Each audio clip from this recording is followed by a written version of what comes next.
Hello students, I am doctor Roma from BDS institute of English. आज मैं आपको templates की वैल्यू बताने लगी हूँ कि how easy it is going to be for you to write with templates and how scoring it is going to be for you when you are using the templates. जब आप template use कर रहे हो तो ये scoring कैसे होगा। एक क्वेश्चन आपको दूंगी मैं, एक क्वेश्चन आप करना अपने आप से बिना टेम्पलेट्स के, अपना पूरा फुल दिमाग लगा के, और उसमें देखना कि आपने करा क्या है। और एक क्वेश्चन वैसे करना जैसे मैं आपको बताने वाली हूँ कि टेम्पलेट्स को यूज़ कैसे करना है। I will be explaining you the template. मैं आपको टेम्पलेट एक्सप्लेन करूँगी। This is for my GT students and academic students both. दोनों बच्चे इसको यूज़ कर सकते हैं and very easily they can touch above 7. And these templates, I'll tell you, they are very much available online. हमारे online courses में available हैं templates and they are providing excellent results. ये templates, I mean, it has really helped everyone for my IELTS, every student for getting a good score. मेरे तो सारे बच्चे बहुत आराम से clear करते हैं. Now just look at the screen.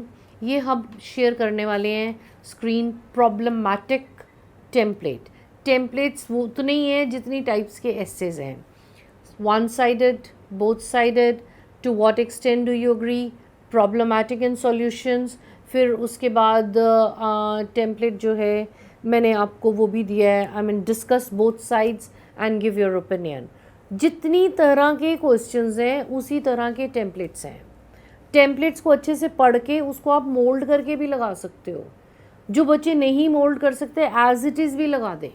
अब देखो ये स्क्रीन शेयर करो, ये आपके लिए बहुत अच्छी और सूटेबल लाइंस आने वाली हैं।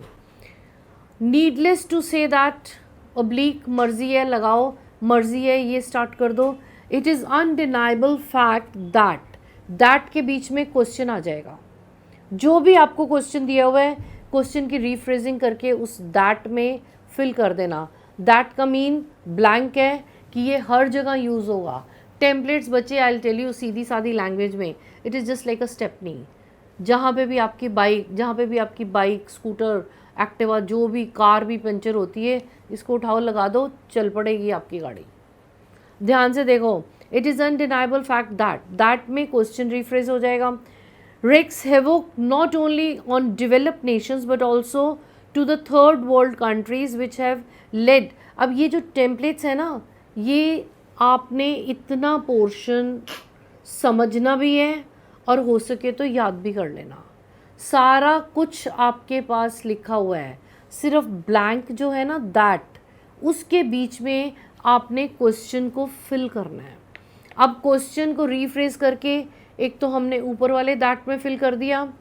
फिर this essay will outline the cause and the solution of blank, of question को फिल कर देना before coming to the final conclusion. जब उसके बीच में क्वेश्चन फिट हो जाएगा, it will give a complete sense. ये बन गई हमारी इंट्रो। अब ये एक तरह की इंट्रो है। अब आप बोलोगे कि टेम्पलेट एक तरह के, टेम्पलेट मैंने आपको 2-3 तरह से एक्सप्लेन किए हैं। अगर आपको ये नहीं अच्छा लग रहा, डिफ़िकल्ट लग रहा है, तो नीचे वाला ले लेंगे हम।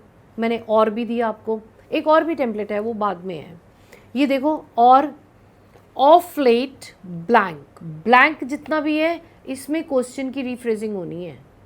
इसमें क्वेश्चन को ही रीफ्रेज करेंगे हम, और कुछ नहीं करेंगे। Has been prevailing concern in significant part of the world, a sea change has been witnessed. Witness means past और प्रेजेंट की comparison.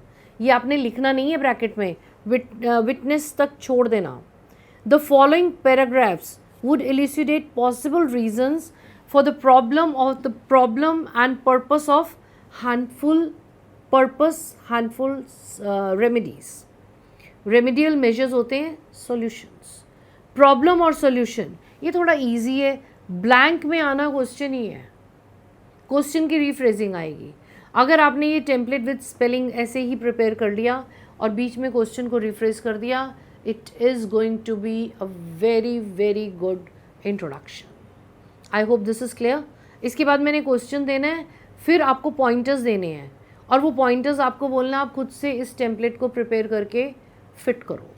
I will explain you. अब दैट और ब्लैंक के आगे आप समझ रहे हो कि वो क्वेश्चन को फिल कर रहे हैं रीजनिंग को फिल कर रहे हैं। Is it clear? वो फिलर्स हैं। बॉडी पैराग्राफ 1 में हमने प्रॉब्लम्स देनी है। अब देखो प्रॉब्लम्स देने के कितने तरीके हैं। अब एक बच्चा जो सिंपल सी लैंग्वेज में लिखता है there are so many reasons, there are many reasons, there are enough reasons, ये गलत नहीं है, बट ये स्कोरिंग भी नहीं है। ट्रस्ट मी, ये स्कोरिंग नहीं है। आप ध्यान से देखो क्या लगाना है हमें। देर आर मायरेड होता है बहुत सारे, there are myriad of reasons that pin point the problem of जो प्रॉब्लम है। The first and the foremost, पहली प्रॉब्लम क्या है वो रीज़न देंगे हम। दूसरी प्रॉब्लम क्या है वो रीज़न देंगे। Which cannot be avoided besides, तीसरा रीज़न देंगे। पैराग्राफ 1 में, बॉडी पैराग्राफ 1 में क्वेश्चन को लेते हुए 3 रीजनिंग्स हो जाएंगी आपकी, and 3 reasons are enough for you to get good score.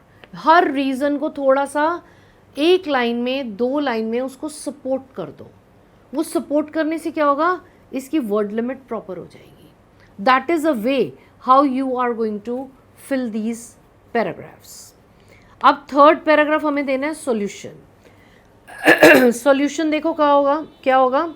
There are क्लॉसल veg, बहुत सारे तरीके हैं, ways and means that can be taken to combat this problem, but the most preponderant one is, preponderant use किया आप जो important लगाते हो, हर जगह लगाते हो, very important, हटा दिया मैंने उसको, I have just taken off that important और उसकी जगह लगा दिया preponderant। ये याद कर लेना प्लीज़। जिनको तो आता है समझ में, इट्स ओके, नहीं समझ आता तो याद कर लेना, it is really helping you out। Another undoubted solution to counter this problem is, दूसरा सॉल्यूशन आ गया। तो इसमें हमें क्या अवॉइड करा हमने, क्या नहीं लिखा, the first solution, the second solution, the third solution, last solution, overall solution, सब हटा दिए। वो सबको हमने क्या करा, कॉम्प्लेक्स सेंटेंसेस में लगा दिया।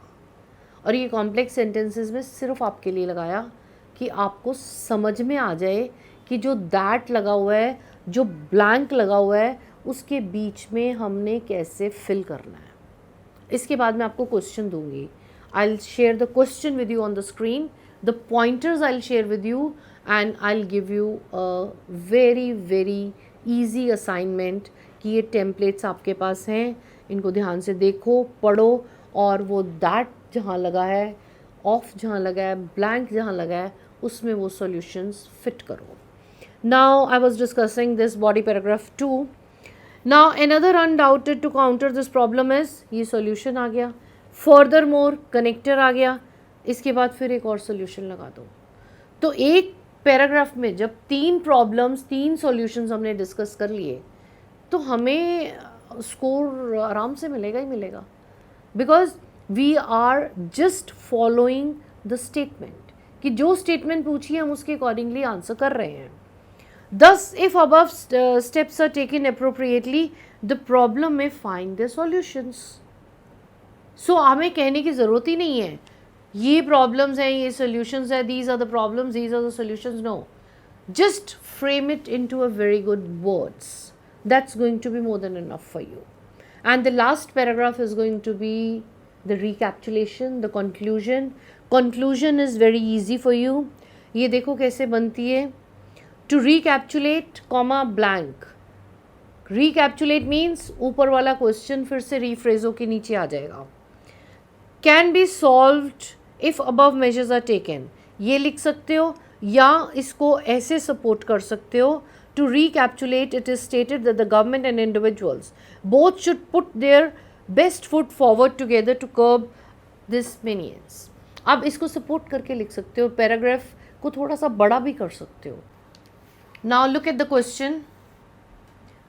क्वेश्चन को ध्यान से देखो ज़रा। कहते हैं, ये क्वेश्चन एग्जाम में भी आया हुआ है, expert says that older people are healthiest when they interact with others and exercise daily, full stop. Today older people suffer from loneliness and have poor physical health. What are the causes and the measures to reduce this. कि जितने भी हमारे बुज़ुर्ग लोग हैं वो सबसे healthy रह सकते हैं अगर वो लोगों के साथ मिलें जुलें, बातें करें और इंटरेक्ट करें। और उनकी सबसे बड़ी प्रॉब्लम है दैट इज़ लोनलीनेस। ये प्रॉब्लम्स कैसे सॉल्व हो सकती हैं, ये प्रॉब्लम्स के रीजंस क्या हैं, ये प्रॉब्लम्स के सॉल्यूशंस क्या हैं, this is the understanding of the statement. तो बेसिकली हमें क्या देना है, reasons and solutions, problems, reasons, solutions. Now you look at the reasons first. Intro हमारी बन गई, आप उसको अपने आप फिट करोगे। फिट करते वक्त आप इसको रिफ्रेश कर लेना। ये है ओल्डर पीपल, आप लिख सकते हो सीनियर सिटीजन्स। हेल्दीएस्ट, फिटेस्ट लिख सकते हो।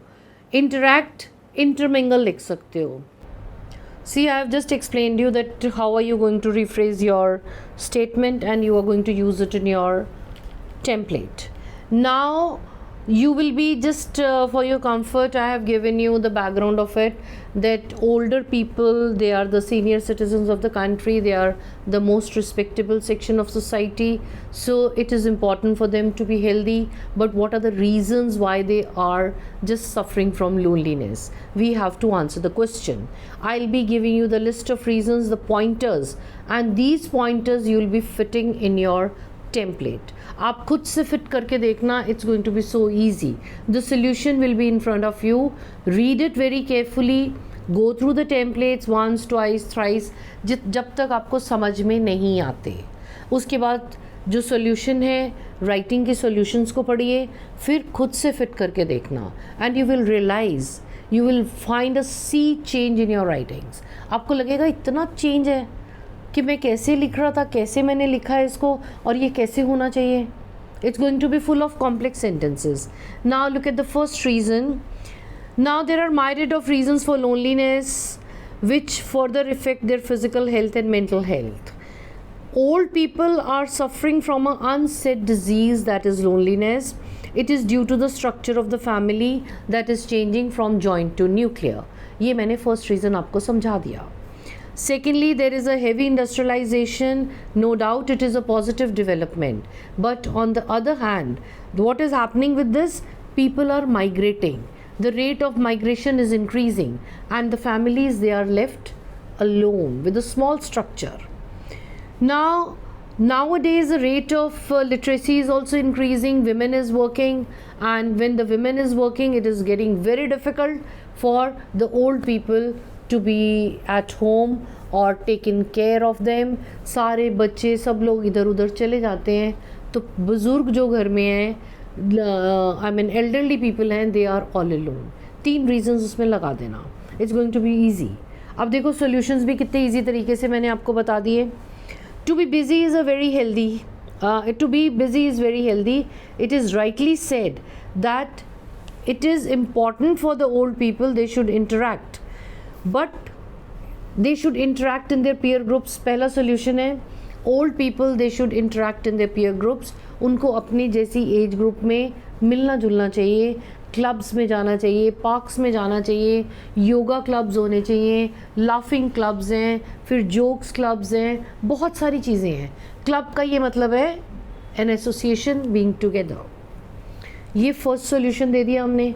Second solution, there should be provided workshop for the technical trainings where they can feel themselves self dependent.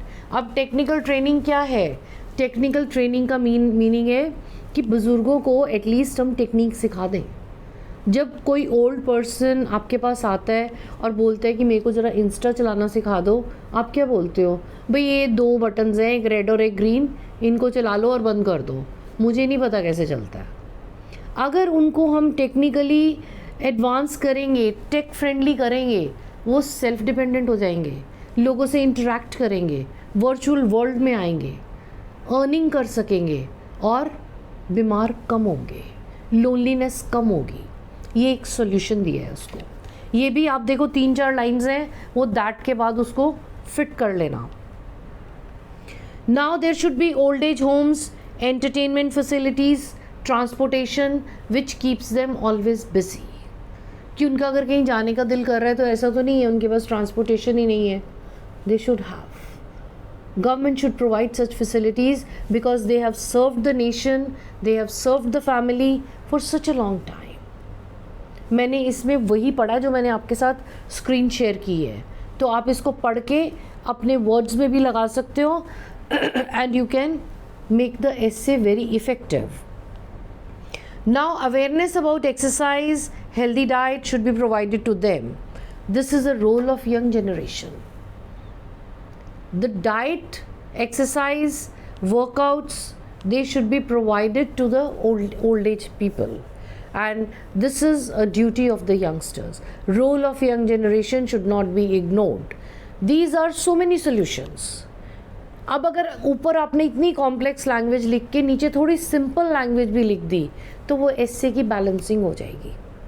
All these solutions, so many latest essays along with templates and solutions and the pointers are definitely going to help you. और ये सारे हमारे online templates में available हैं. Link is in bio. आप आराम से इसको बाय कर सकते हो. They are very affordable and it is really going to help you out. I hope it's clear. Stay safe. Writing is no longer a problem where the templates are concerned. God bless you.